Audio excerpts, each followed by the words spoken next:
भगवान सच्चिदानंद जी की बड़ी मंगलमयी लीला। जब देखा कि गोकुल में बड़े बड़े उत्पात हो रहे हैं तो ब्रजवासियों की संगोष्ठी हुई। बड़े बूढ़े ब्रजवासी समनंद बाबा को बीच में बैठाल करके सलाह की, छठवें दिन पूतना का आना, शकट का गिर करके फिर भी लालजू को बच जाना, तृणावर्त का भगवान को आकाश में उड़ा ले जाना, फिर भी बच जाना, कई ऐसे विघ्न उपस्थित हुए। तो उनको लगा कि हमको स्थान परिवर्तन करना चाहिए। तो उपनंद जी ने कहा कि बिल्कुल ठीक बात है, लाला के लिए सब कुछ सहा जा सकता है, अपने लाला की रक्षा के लिए हमको गोकुल छोड़ देना चाहिए, क्योंकि हमें लगता है असुरों को पता चल गया है, तो स्थान परिवर्तन कर देना चाहिए।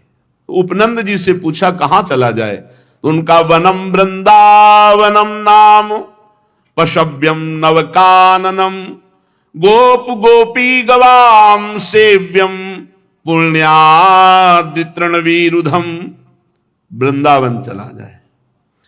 वृंदावन नाम का एक वन है, उसमें छोटी छोटी बड़ी बड़ी बहुत कुंज निकुंजे, बहुत से वन हैं, खूब हरा भरा वन है, बड़ा पवित्र पर्वत, घास, हरी भरी लता वनस्पतियां, ये सब हमारे पशुओं के लिए बहुत हितकारी रहेगी। गोप गोपी और गायों के लिए सुविधा का ही नहीं, परम पवित्र सेवन करने योग्य है।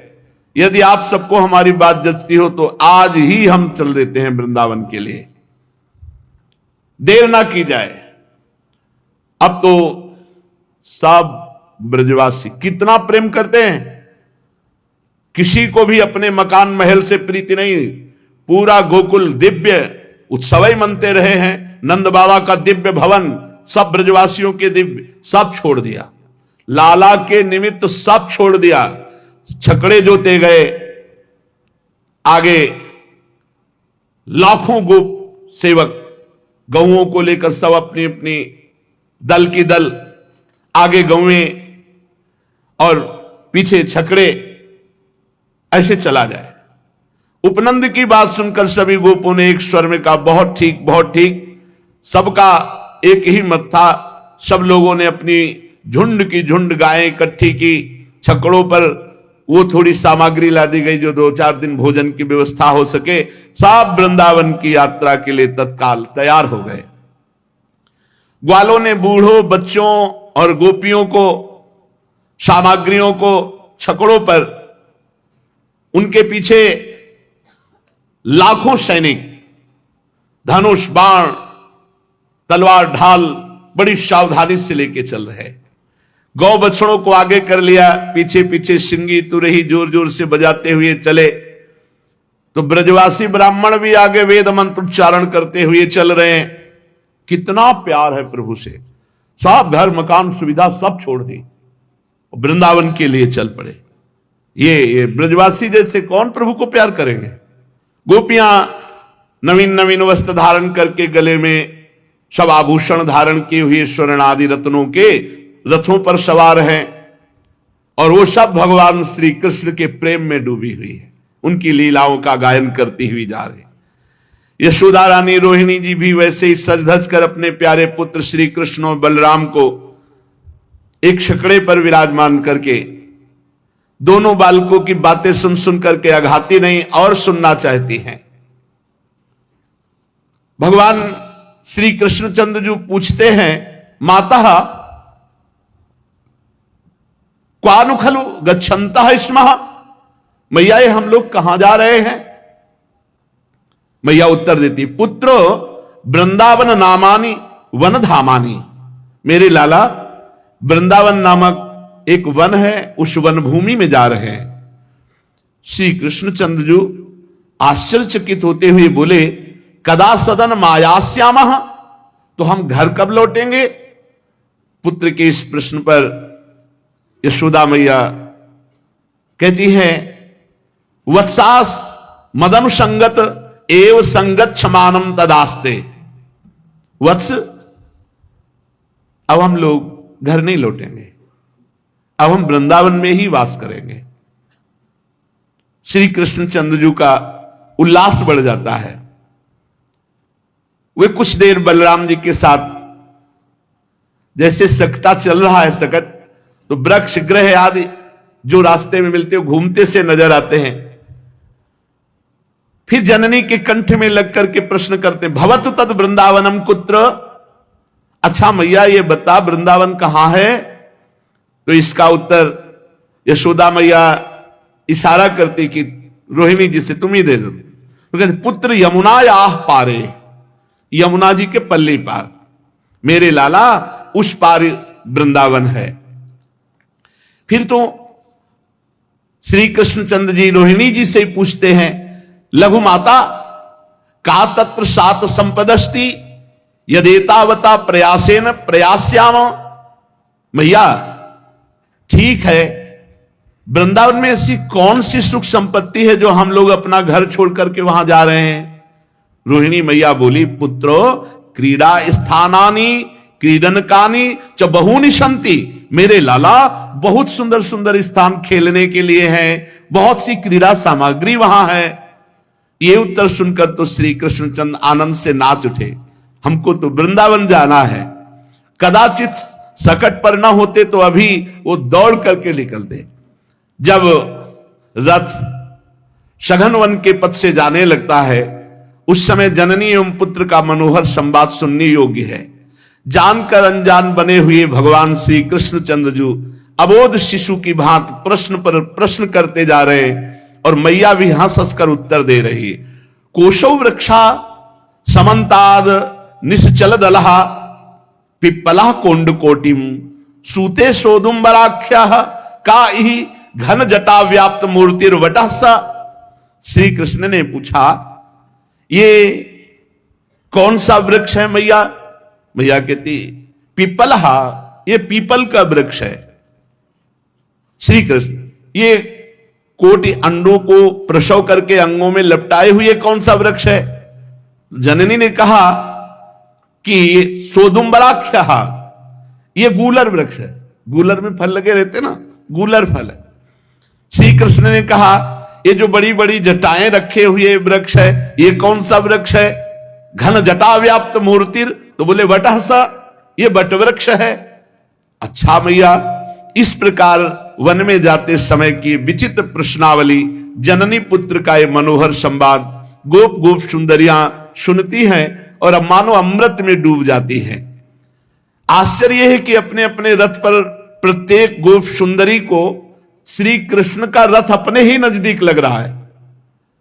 लाखों रथ लाखों छकड़ों में सब बैठे, पर सब ऐसे ही जैसे निकुंज में श्री प्रियालाल विराजमान हैं, असंख्यों सहचरियां हैं, तो हर सहचरी के सामने प्रिया प्रीतम है।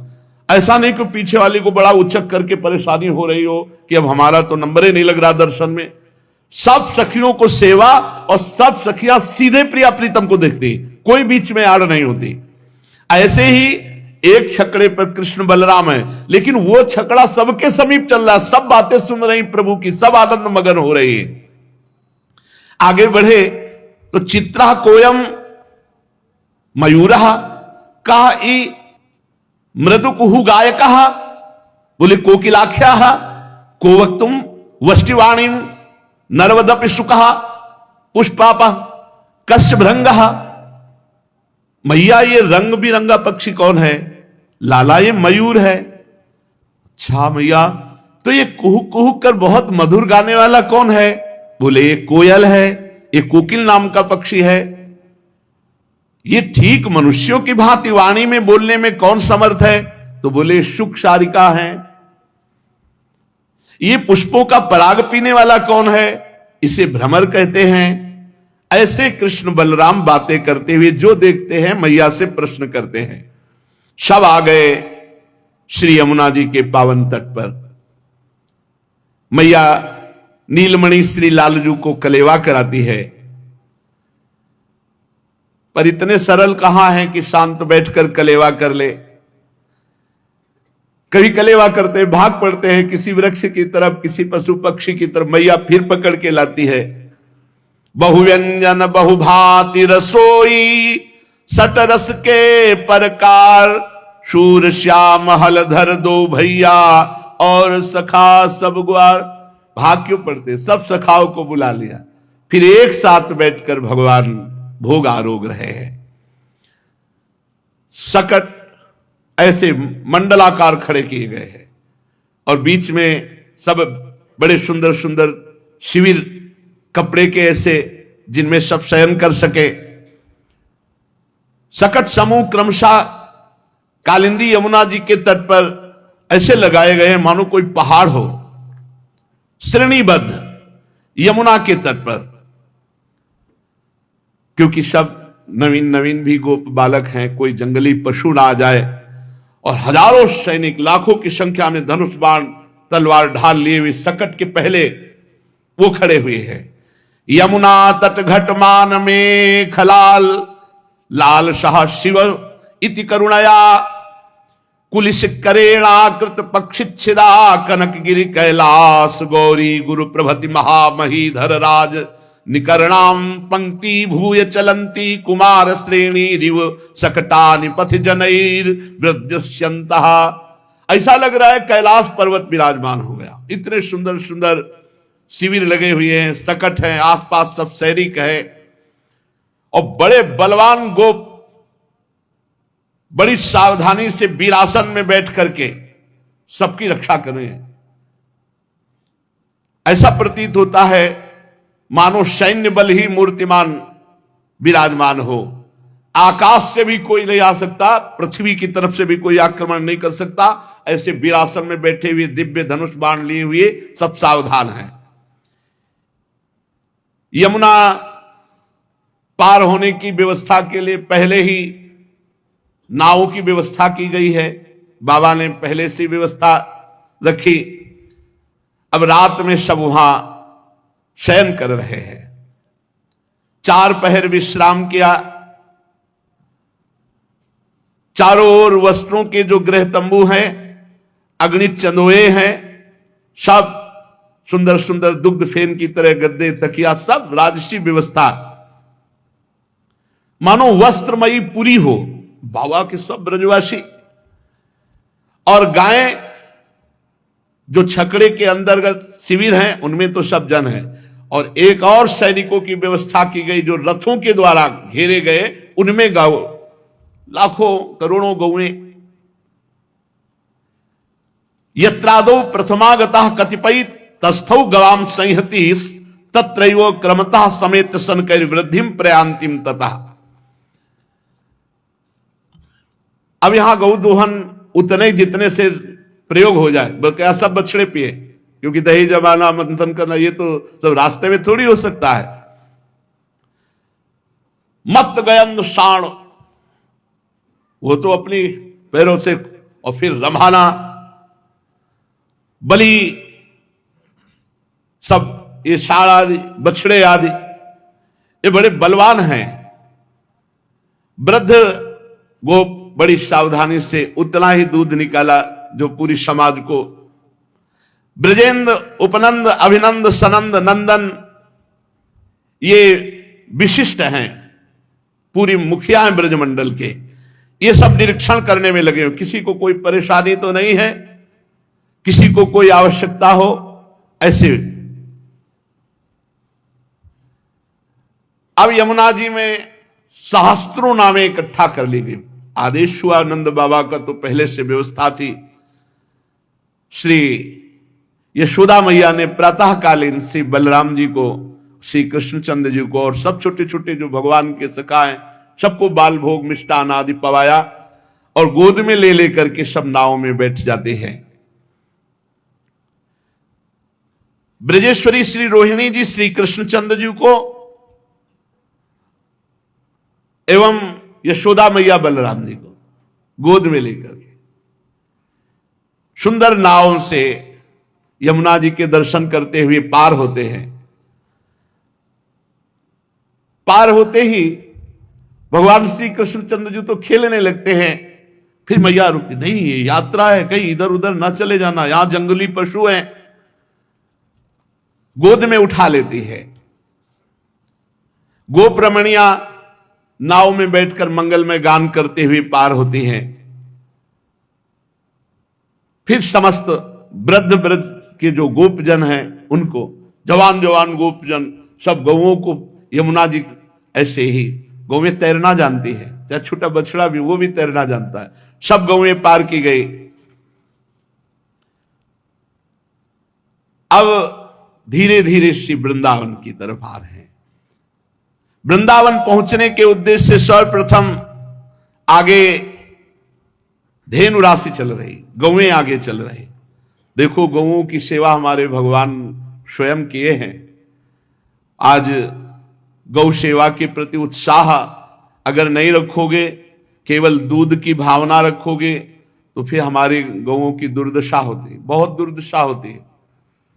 गायों को जो दूध नहीं देती है ऐसे छोड़ देते हैं, बछड़े बैल छोड़ देते हैं। रात्रि में ऐसे लोग जो इनका अहित करते हैं वो लोग घूमते रहते हैं, गाड़ी में चढ़ाया और बद स्थान में ले जाते हैं।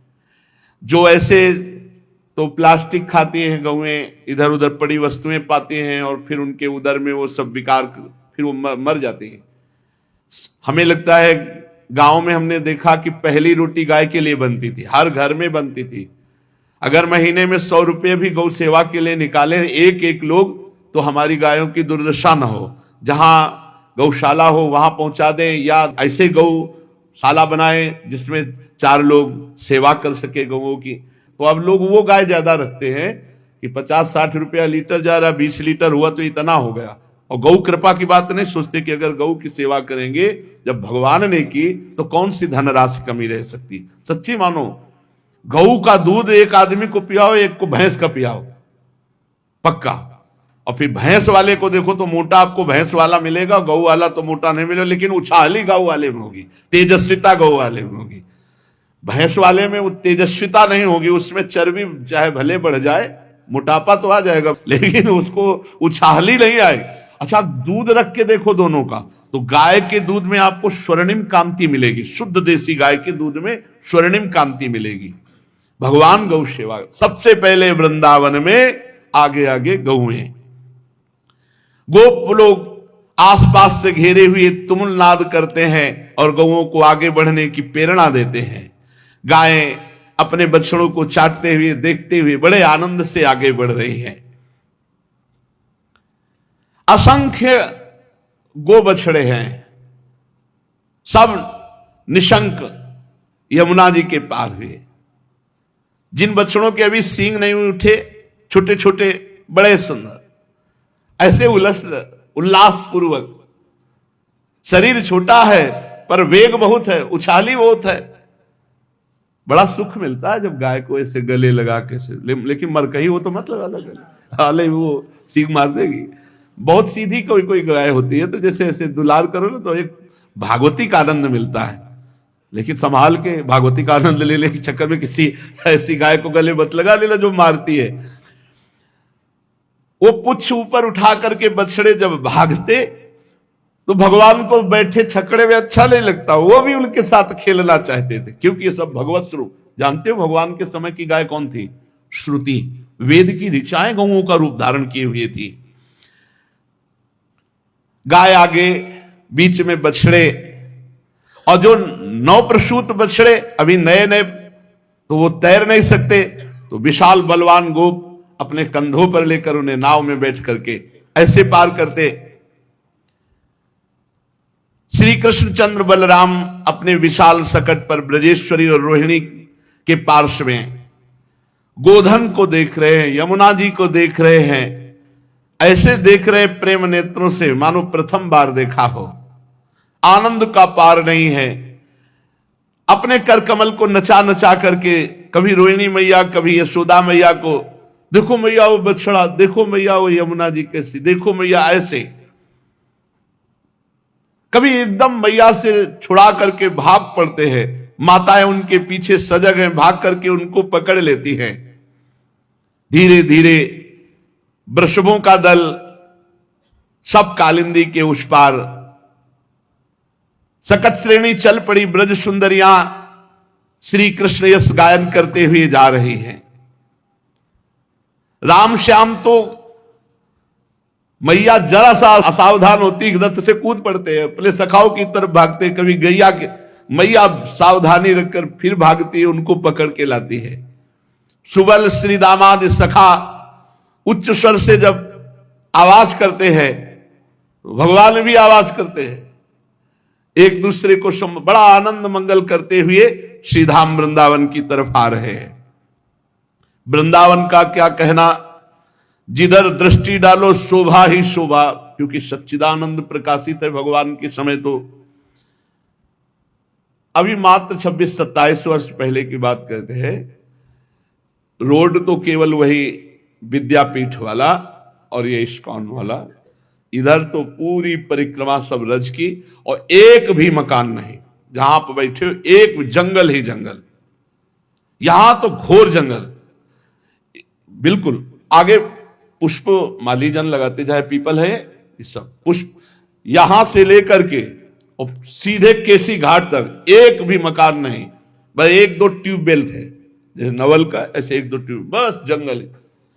कालीदह के सामने आप जो कॉलोनी देख, अरे इतने सुंदर तमाल के पेड़, इतने सुंदर सुंदर पेड़, यहां वृक्षावली ही छाई हुई थी, वृक्षावली जो सामने वेद, ये इतने तमाल के सुंदर वृक्ष थे कि जिनके नीचे घुसकर बैठ करके आप भीषण दोपहर में भी आराम से सो सकते हैं, इतनी शीतलता। ऐसे बिल्कुल कुंज बने हुए, घुस के बैठ जाओ और मंत्र जप करो। ये तो बात 26 वर्ष की है। 500 वर्ष पहले जब आचार्य चरण आए थे, तब यहां बस 2-4 बड़े बड़े महापुरुष जो विराजमान थे, नहीं अन्य नहीं, यहां शांत। उधर राजपुर गांव में कुछ थोड़े से घर, क्योंकि माधुकरी वृंदावन से मांगने मथुरा जाते थे, इसका मतलब सुविधा यहां ऐसी नहीं थी। और जब महाप्रभु पधारे हैं तो सिंह आदि भी थे। फिर भगवान के समय द्वापर में, उस समय तो साक्षात चिदानंद भूमि अवतरण हुई थी। इतने सुंदर सुंदर वृक्ष देखे, इतने सुंदर सुंदर वृक्ष, कुंज की मतलब देख के भजन करने का मन हो। रातों रात पूरे सब कटवा कटवा के, बिल्डिंगे कटवा कटवा के। श्री कृष्ण चंद्र बलराम छकड़े में बैठे हुए कभी बाईं ओर देखते, कभी दाईं ओर देखते, कहीं मयूर कुहक रहे, कहीं शुक पिकादि, कहीं मृग, बड़ी सुंदर शोभा। भगवान बहुत आनंदित हो रहे हैं। श्री कृष्ण बलराम,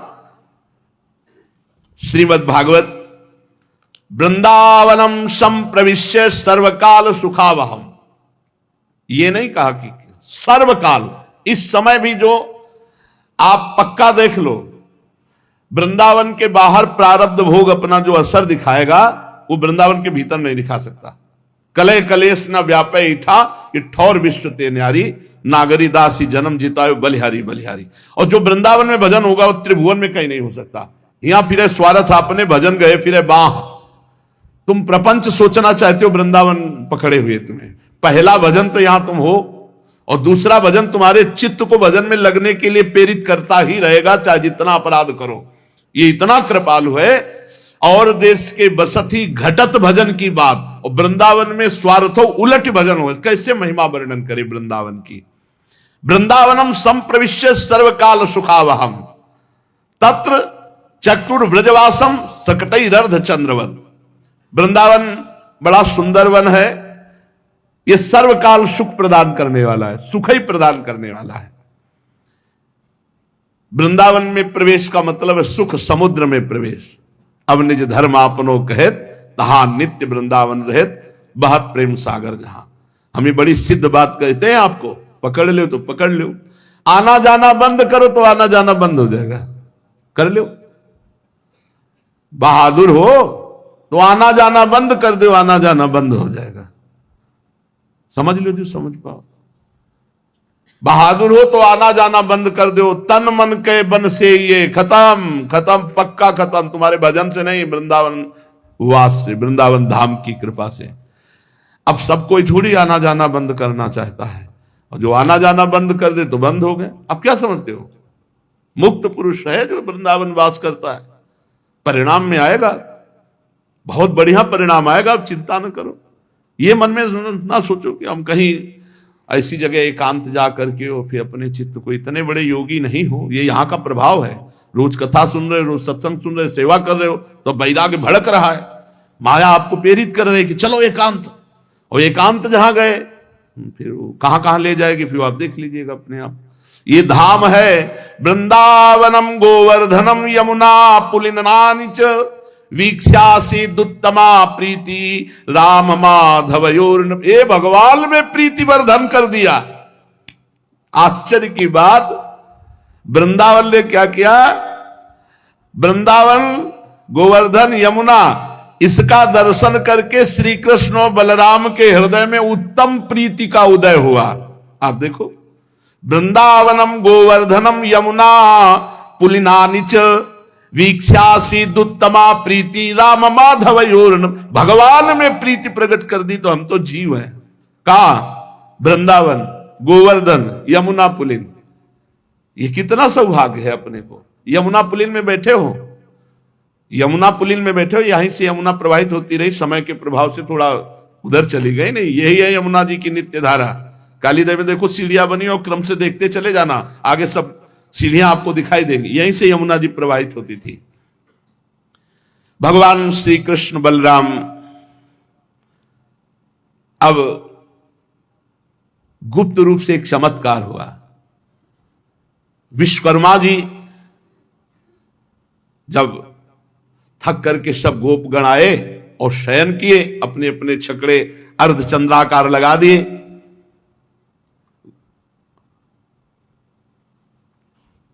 तत्र चक्रुर व्रजवासम सकटे अर्धचंद्रवत। अर्धचंद्रवत सकटे निर्माण कर सब बीच में वैसे जैसे यमुना के पल्ली पार। तो विश्वकर्मा जी ने भगवान की आज्ञा से दिव्य वृंदावन में दिव्य निर्माण, क्योंकि वृंदावन तो लता पता, बाबा का महल, नंद उपनंद सबकी वैसे ही व्यवस्था जैसे गोकुल में थी, ऐसे ही भगवान ने वृंदावन में व्यवस्था की। पूज्य राधा बाबा अपनी वाणी जी में लिखते हैं कि रात्रि में विश्वकर्मा ने पूरी की पूरी नगरी ऐसी बना दी जैसे गोकुल में सबके वास्ते, वैसे ही भगवान की आज्ञा से विश्वकर्मा ने वास की व्यवस्था की। वृंदावन हर समय हरित रहता है, कभी पतझड़ नहीं होता वृंदावन में, क्योंकि सदा बसंत की उपस्थिति रहती है। बड़ा मनोहर गोवर्धन, गिरिराज जी का जैसे स्पर्श कर लो ऐसे ना, तो करोड़ों तीर्थों के अवगाहन से जो लाभ मिलेगा ना, वो गिरिराज जी के दर्शन स्पर्श से सहज स्वाभाविक। अरे अपने लोग बाजी जीत गए यार, कहां बैठे, घर में बैठे प्रभु के, कोई द्वार में थोड़ी है, कोई संसार में थोड़ी है, घर में बैठे हैं प्रभु के। कितना बस यही तो ठसक भूले हुए हैं। क्या भजन भज न, संसार का चिंतन ना हो तो फिर भज अपने आप हो रहा है। एक समर्पित को क्या भजन, जहां समर्पित है उसी का तो चिंतन चल रहा है। और हमारे आए कौन? हाँ भाई, हमारी इसलिए बात समझ में नहीं आती कि भजन नहीं होता, ये हमारी समझ में नहीं आता। ये हमें समझ में आज तक नहीं आया कि भजन नहीं होता, ये बात कैसे, मतलब ये समझ में नहीं आया।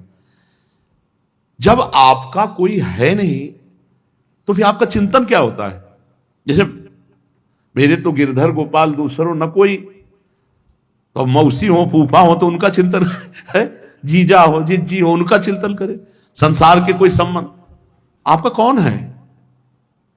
कौन है, किसका चिंतन करोगे? तो जिनके हैं उनमें भगवत भाव कर लो, और जो विरक्त है तो हम कहते हैं तुम्हारे है कौन जो चिंतन कर, किसका चिंतन करोगे?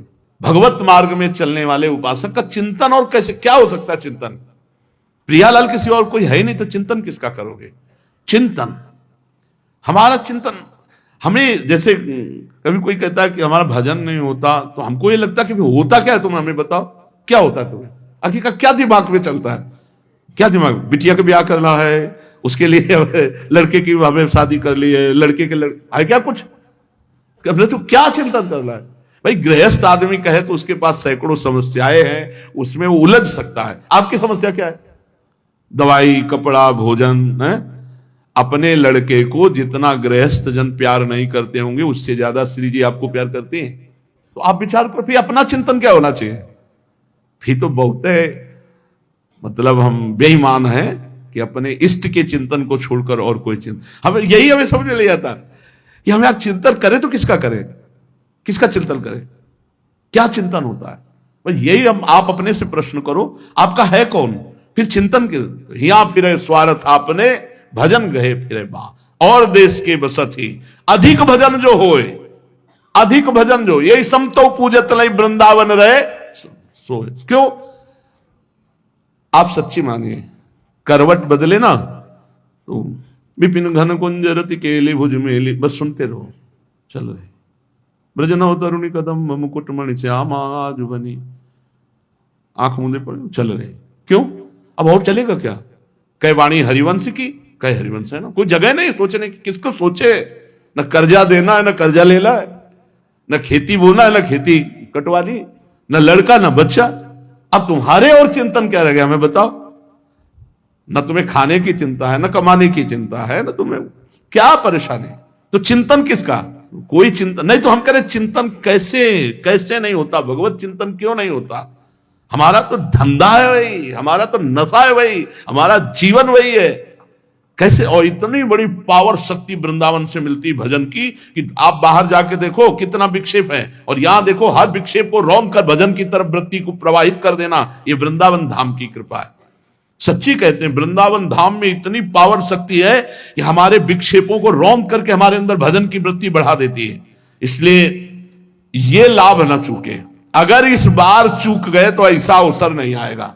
बार बार तो बनत नहीं, या संजोग अनूप मानुष तन वृंदा विपिन रसकम। बहुत बढ़िया जोर का एकदम मतलब पूरा का पूरा जोर लगा दिया है प्रभु ने कि तुम्हारा कल्याण हो जाए। मनुष्य शरीर, वृंदावन धाम, रसिकों का संग, प्रिया प्रीतम की उपासना। मतलब अब गिरे तो बहुत ऊंचाई पे चढ़ गए हो, हाथ पैर सब टूट जाएंगे, चलने लायक नहीं रहोगे। परमार्थ से अब भ्रष्ट हुए तो बिल्कुल शांति से बैठ के सोचो हमारा चिंतन करने योग्य क्या है, हमारा चिंतन क्यों नहीं होता, किस विषय का चिंतन होता है। हम यही सोचते कि चिंतन का विषय क्या हो सकता है। खान पान तो प्रारब्ध के अधीन वो अपने आप आ जाएगा।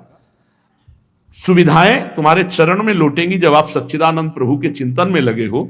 अन मांगे आगे आवे गो, जीव पल लागे पल को, हरि भज छाण न मान नर्तन को, मति बंछे रे मति बंछे तिल तिल धन को, अन मांगे आगे आवे गो, जीव पल लागे पल को, कह हरिदास बीच जो आवे त्यो धन है आपन को। ए हरि भज, इस शरीर का परम लाभ हरि भज। मत चिंता कर धन की, मत चिंता कर। जैसे पलक झपकती अपने आप, ऐसे अपने आप तेरे आगे धन आएगा। स्वामी जी महाराज, अन मांगे आगे आवे गो, जीव पल लागे पल को। चिंतन अपने से प्रश्न करो कि चिंतन किसका हो रहा है, क्यों हो रहा है, मतलब है क्या विषय। हम यही नहीं समझ पाते कि आप चिंतन बिना कोई रह नहीं सकता, ये पक्की बात है। चिंतन होता है, लेकिन चिंतन किसका होता है ये खास बात है। तो आपका है कौन जिसका चिंतन होता है, ये बात हम अभी तक नहीं समझ पाए हैं। शायद आगे समझ जाए कि साधक जो उसने भजन के लिए वैराग्य लिया है, जिसने सारे संबंध छोड़ दिए हैं, जो केवल भगवान का आश्रय लिए हुए और वो भगवत सेवा में, भगवत धाम में, गुरुजनों के सानिध्य में रह रहा हो, उसका वो कह रहा भजन नहीं हो रहा। मतलब हो क्या रहा है फिर? मतलब कभी हमको कोई सोचकर बताना कि क्या होता है, क्योंकि अभी तक हम इस प्रश्न का उत्तर नहीं जान पाए कि होता क्या है उसके हृदय में। तो वृंदावन ये भजन की भूमि है जो दिव्य भजन का प्रभाव प्रकट करती है। अपने लोग आए हैं इसीलिए, रात दिन कमाई करो भजन की और उसको दे दो संसार को। भजन अपने लिए नहीं किया जाता, ये भी बात समझ लो। भजन अपने लिए साधु नहीं करता, के लिए करता। जगत मंगल सर्वे भवन्तु सुखिना सर्वे संत निरामया। जब तक अपने लिए भजन होता है ना, तब तक भजन होगा नहीं, ध्यान रखना। और जब सबके लिए भजन होता है तो ऐसे उफान आते थे। क्यों? अब देखे, बहुत सूक्ष्म विषय है। हम अपना भजन इनको क्यों दे दे? तो इनके देने का भी तो फल मिलेगा लौट के, समझ रहे? जैसे हमने अपना भजन सर्व मंगल के लिए जगत को दे दिया, तो अब इसका फल तो है ना। इसका फल जानते हो क्या है? प्रभु सीधे हमें मिलेंगे। हम हर भजन का फल इनको देते हैं, इस जगत रूप को देते हैं। सतरति सतरति सा लोकान तार्यति, आदेश है। मम भक्ति युक्तो भुवनम पुनाद, सारा का सारा भजन इनके लिए, जगत मंगल के लिए। जब जगत मंगल के लिए दिया तो वो लौट करके जब आया ना, तो सीधे प्रभु को आएगी हिम्मत? बिल्कुल नहीं आएगी हिम्मत, जलन पैदा हो जाएगी। यार दिन भर भजन किया, हम क्यों किसी को अपना भजन का फल दें? हाँ, यही भजन नहीं होने देता। यही भजन सो अनन्य गति जाके स्मति न टरे हनुमंत, मैं सेवक और सचराचर रूप स्वामी, या रहस्य रघुनाथ कर बेग ले जाने कोई, और जो जाने रघुपति कृपा तो सपने मोह ना हो। वृंदावन भजन की भूमि, अद्भुत आनंद की भूमि, सर्व दुख नाश की भूमि। वृंदावनम संप्रविश्य सर्व काल सुखावहम। वृंदावन में प्रवेश किया कृष्ण बलराम, पूरा ब्रज परिकर पहले से व्यवस्था कर रखी थी विश्वकर्मा जी ने। वृंदावनम गोवर्धनम यमुना पुलिना निज, कहां वास कर रहे? एक निम्बुआ घाट है, तुम जानते होगे, गंगा के किनारे, तो काफी समय तक वहां वास किया, बड़ा एकांत, तो गंगा जी के किनारे। तो वहां सौभाग्य मिला गर्ग संहिता के स्वाध्याय का। गर्ग संहिता का जब स्वाध्याय हुआ तो गिरिराज जी महाराज जी की महिमा, बहुत विरक्त स्थान है, मतलब कहीं फल फूल मिठाई इन सब के कहीं कोई गुंजाइश नहीं। गंगा किनारे बहुत कष्ट में जीवन, मुश्किल से अगर पेट भर जाए तो बहुत बड़ी बात। त्रिकाल गंगा स्नान एकांत से, किसी का आना जाना, किसी का नहीं आना जाना, वही जो बारी लगाते हैं वही भले राधे श्याम बोल के पूछ ले, बाबा तरबूज ले गए क्या, नहीं तो और कोई पूछने आ। अब वही तन्मयता एकदम। तो आकांक्षा हुई थी कभी गिरिराज जी के दर्शन, कभी गिरिराज जी के एक बार दर्शन जिंदगी में हो जाए, ऐसी भगवान कृपा करें। देखो बास दे दिया, अभी चाहो अभी गिरिराज जी के चलो, अभी दर्शन, जैसे कल स्पूर्णा हुई, चलो वृंदावन के, अभी वृंदावन की परिक्रमा। कितना सौभाग्य, जानते हो, तरसते थे एक बार गिरिराज गोवर्धन की। जब गर्ग संहिता में महिमा पड़ी ना, तो लगा एक बार गिरिराज गोवर्धन। आप कहां बैठे हैं, कौन सा भजन कमी है? अरे पड़े रहो। दरवाजा जब नहीं छोड़ता ना कुत्ता, तो धर्मात्मा पुरुष को रोटी खाना अच्छा नहीं लगता, पहले लगता उसको एक दे आओ। तो धर्मात्मा पुरुष के ऐसे होती हो परमात्मा, जब परमात्मा के द्वार में पड़े तो तुम्हारा कल्याण, तुम्हारा मंगल, तुम्हारा भोजन व्यवस्था, वस्त्र व्यवस्था, वो सब नहीं करेंगे, पक्का करेंगे। तो बोले फिर आप 5-5 दिन भूखे रहे तो देखो एक बात होता है कि जब भगवान किसी को जगत के लिए तैयार करते हैं तो उसको विशेष कसते हैं, ये ध्यान रखना। इंजन में सब बहुत बोल्ट नट सब बहुत व्यवस्था होती है, डिब्बे में बैठ जाओ 100-150 वहीं पहुंच जाओगे। तो ऐसा कुछ भगवान ने इसीलिए कसा, इसीलिए घुमा के काशी से इधर लाए। नहीं हम उत्तर नहीं हो पाते यहाँ, जानते हो, ऐसे ऐसे प्रश्न करता आते हैं कि अगर काशी से ना आए होते ना विश्वनाथ जी के, तो उत्तर नहीं हो सकते थे। ऐसे प्रश्न है, ऐसे PhD पढ़े हुए कल एक वयोवृद्ध बहुत ज्ञानी पुरुष, वो ऐसे प्रश्न कर रहे थे, अहंकार का क्या लक्षण है, इसका क्या है। अरे भाई पढ़ा है, कोई सब कुछ रिकॉर्ड थोड़ी है। तो हम तो ऐसे बैठ जाते हैं और प्रभु से कहते हैं सुनो प्रश्न, सुनो इसका और उत्तर दो, कोई कृपा करके उत्तर दे देते। तो अगर काशी से ना लाए होते तो बुद्धि में वो बात थोड़ी आती। भगवान इतना इसीलिए कसा कि आप लोगों को इतना नहीं कसना पड़ेगा, क्योंकि इंजन कस गया है तो डिब्बे में बैठ जाओ और पार हो जाओ। अब डिब्बे में ना बैठो, कुछ ऐसे भी होते हैं हवा लेने के लिए बाहर लगा खंभा, नहीं डिब्बे से नहीं होता। अब उनको तो पता नहीं हो, डिब्बे से ऐसे बाहर हवा लेने लगा खंभा, तो बाहर डिब्बे से मत, डिब्बे में जो व्यवस्था है, पंखा लगा है, जो खिड़की से हवा आ रही है, उसे गेट में खड़े होकर बाहर बच्चे हाँ बैठे रहो, चुपचाप बैठे रहो, बैठे बैठे पहुंच जाओगे, आनंद हो जाएगा। अभी दूरे ब्रजभुआ सा गोपाल दार कई, चारया मास तुर्वत्सान नाना क्रीडा परिच्छदो। गोवर्धन पर्वत, यमुना जी, सुंदर पुलिन, ये सब देख करके वृंदावन को भगवान श्री कृष्ण बलराम के हृदय में बहुत प्रीति उत्पन्न हुई। अभी कुछ कुछ तोतली बानी से बोलते हैं, ये बालोचित बार बार माताओं से प्रश्न करते हैं, माताएं उत्तर देती हैं और सब ब्रजवासियों को बड़ा आनंद दे रहे हैं। आज वृंदावन में बाबा और सब पूरा परिकर विश्राम कर रहा है।